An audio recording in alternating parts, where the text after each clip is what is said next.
السلام عليكم ورحمة الله تعالى وبركاته دمان وادي سلام أصحاب تيدا ميل كستو الدنيا دعالة ذكا جوجتان هالكني وهاقتي في كسور وادا ور وحن كاين الصومال يا عالم ككله تعوضي القضبة وركينا وقدور كرونا وحكميدا مدحوينها maamul goboleedka Soomaaliyeed ee Puntland Saciid Cabdullaahi Dini ayaa gaaray magaalada Muqdisho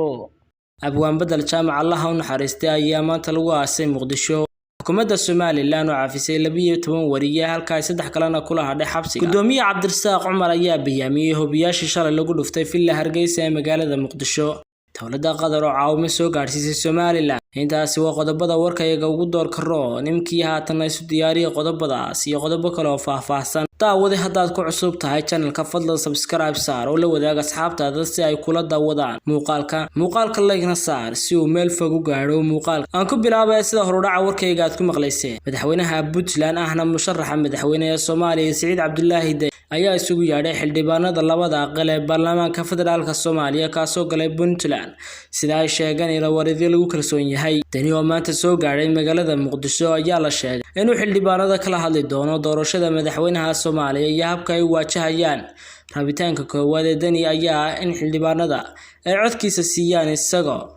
balse xogta aan helnay ayaa sheegaysa inuu sidoo kale kala hadli doono musharaxa ay u codeyn doonaan haddii uu ku haro wareegga koowaad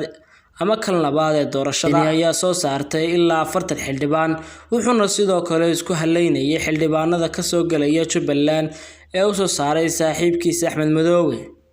taasi oo siinaysa taageerada ku dhawaad 60 xildhibaan hase yeeshee tiradaas kadib ayaanay caddayn sida Dini uu xildhibaano kale ku heli doono ayada oo sanadka la rumaysan yahay in ugu yaraan 5 musharax ay ka heli karaan ku dhawaad 50 cod iyo in ka badan wareegga koowaad ee doorashada macadda musharaxa uu Dini taageeri doono haddii uu haro balse waxa la hubaa inuusan ahayn Maxamed Cabdullaahi Farmaajo maadaama ay hore u sheegay in sababta uu iska sharaxay ay tahay in kursiga uu dhaafiyo madaxweynaha waqtigiisu dhamaaday hore waxa uu jiray Dini oo la rumaysan yahay inuu taageerayo madaxweyne Xasan Sheekh Maxamuud oo ay isugu dhawaayeen balse hadda xiriirkoodu aanu sidii hore ahayn kadib markii uu qaatay go'aanka isku sharaxay kulanka Dini isugu yeedhay xildhibaanada ayaa imanaya iyadoo ay jirto inuusan wali ahayn dhaqaale ku filan oo doorashada uu ku galo kadib markii ay dawladda Imaaraadka Carabtu oo isku haleynayay u sheegtay inaysan taageeri doonin sidaan xog ku helnay gudoomiyaha cusub ee guddiga qabanqaabada doorashada guddoonka golaha shacabka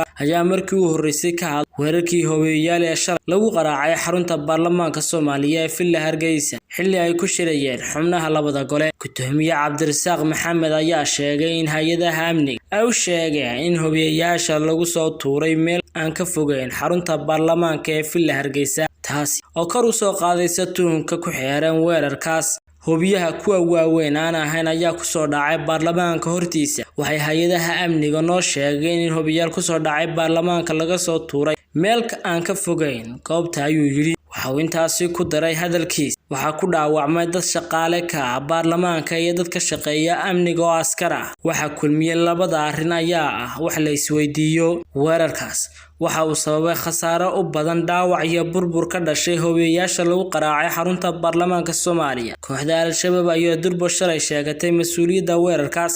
kadib qoraal ay ku baahisay warbaahinta ku hadashay afkeeda kaasi oo ay ku sheegtay in khasaare ku gaarsiisay ciidamada iyo howlwadeenada baarlamaanka xukuumadda Soomaaliland oo ku gacan sayday sii deynta 3 wariye oo ku xidhnaa xukuumadda Soomaaliland kadib markii 12 ka mid ah wariyaashii 15 laga sii daayay maanta xabsiga kadib markii ay cafis u fidisay maxkamadda sare ee Soomaaliland xisbiyada mucaaradka Soomaaliland ayaa si xun u dhaleelay arrinka maanta xukuumaddu ku dhawaaqday inay cafisay 12 wariye saddex kalena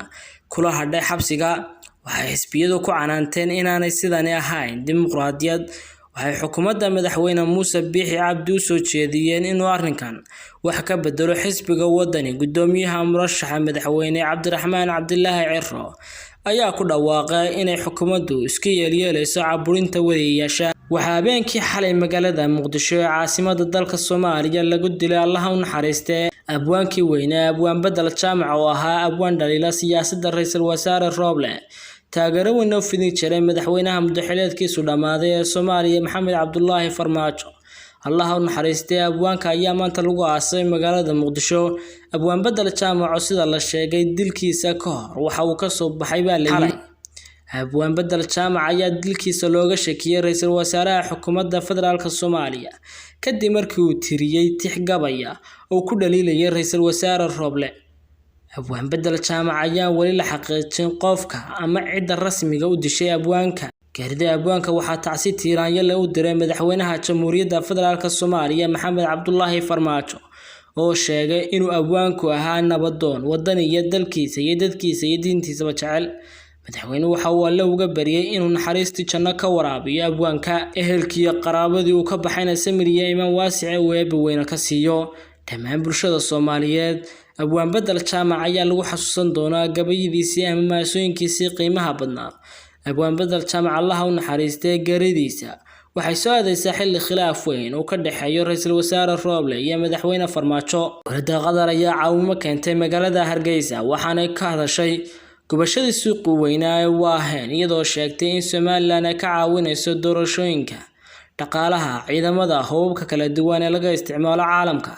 dowladda Qatar oo maalmihii u dambeysay safiirkeeda u joogo Soomaaliya u soo dirtay Somaliland taasoo ay sheegtay dowladda Qatar inay Soomaaliya xiriirka u jarayso dhanka Somaliland u soo magacaabayso safiir u jooga Somaliland. dowladda Somaliland kama hadal xiriirka cusub ee la yeelatay Qatar. dowladda Qatar waxay xustay in Somaliland ku taalo meel istiraatiiji oo ku wacan ganacsiga iyo maalgashiga deked ballaaran oo eebasiyay. dowladda Qatar oo kamid ah dalalka waaweyn ee dhaqaalaha iyo awoodda weeba ku marnaystay. daawadayaal waxaan intaas ku soo gabagabaynaynaa war waxaan ka haynay Soomaalida iyo caalamka kale. halkani waa Hagaag TV. fadlan daawade haddaad ku cusubtahay channelka fadlan subscribe, share, like iyo comment.